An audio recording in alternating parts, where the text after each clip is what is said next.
Okay, so we are back with a maiden update. We'll start with the good stuff. Gayeon has officially won injunction against 143 Entertainment to officially suspend her contract. So this isn't an official contract termination. She still technically will have a contract with 143 and is currently not allowed to take on any other work. However, this is a huge step towards regaining her independence and fully cutting off any remaining connections from this predatory company. And a large part of why she was able to get this injunction is because the former CEO did admit to some inappropriate contact with her, and we'll get further into what he admitted to later on. But this is just such a huge win for Gayeon, and we can be happy for her at this moment. Some other great news is that 2 other members of Maiden have succeeded in invalidating their contract with 143 Entertainment. The members weren't specified, but it is assumed to be Yeso and Suhee, who have officially already left Maiden. Yeso has been participating in theater musicals, and both girls show themselves open to work opportunities on their Instagram pages. So this progress with the Korean members' contracts comes after the 143 founder, Lee Hong-yak, admitted to inappropriately behaving with Gayeon while she was a minor.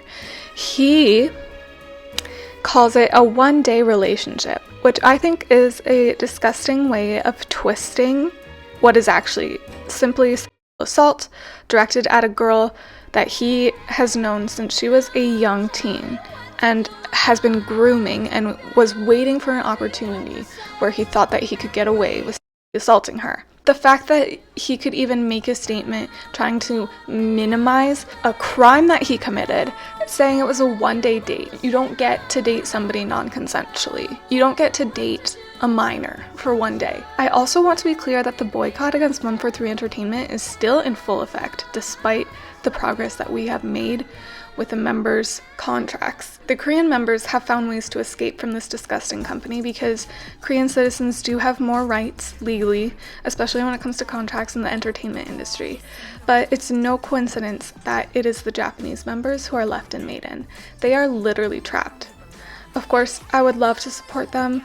I would love to support Mashiro's solo that is coming up, but that is enabling the abuse that we know is prevalent through the entire 143 company. The girls are not safe being managed by this company, and any success of Maiden will prolong their time being trapped at 143. And one of the reasons why I'm still really emphasizing the boycott is because Lee Hong-yak has actually been seen with iKON at their current tour, either this month or the end of July. While 143 Entertainment stated that Lee Hong-yak was removed from the company and no longer had any affiliation with them directly, once the backlash kind of died down after Gayeon had come forward publicly, they deleted that statement saying that Lee Hong-yak was no longer working at the company, and he has, even if it is unofficially, been welcomed back and is now active in the company again. And this is what I mean when I say that the entire company is predatory. All of the staff members condone and support the predator. They've brought him back into the company. They welcome his presence. He's seen publicly with iKON. It's safe to assume that he has access to the remaining Maiden members. These girls are still in danger. The man literally admitted to assaulting Gayeon, and he hasn't received any actual consequences. People are still supporting iKON and Maiden, and the boycott needs to be doubled down on. Shame on anyone who is supporting anything connected to 143. Shame on iKON for allowing Lee Hong-yak anywhere near them. And I loved iKON. They were literally my alt boy group. I wanted to give them the benefit of the doubt. I wanted to assume that they hated the company and the culture and were concerned for their label mates. But the fact that they were happily accepting cake from a known predator and aren't speaking out or showing disgust at sexual assault happening within their own label, I can't knowingly support men who embrace known predators around them. It's unacceptable, and I'm just so incredibly disappointed. Please maintain the boycott.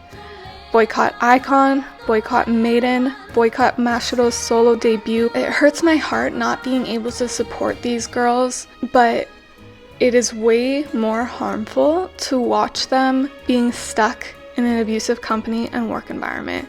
And so boycotting really is the best way for us to try to care for them in the little way that we can.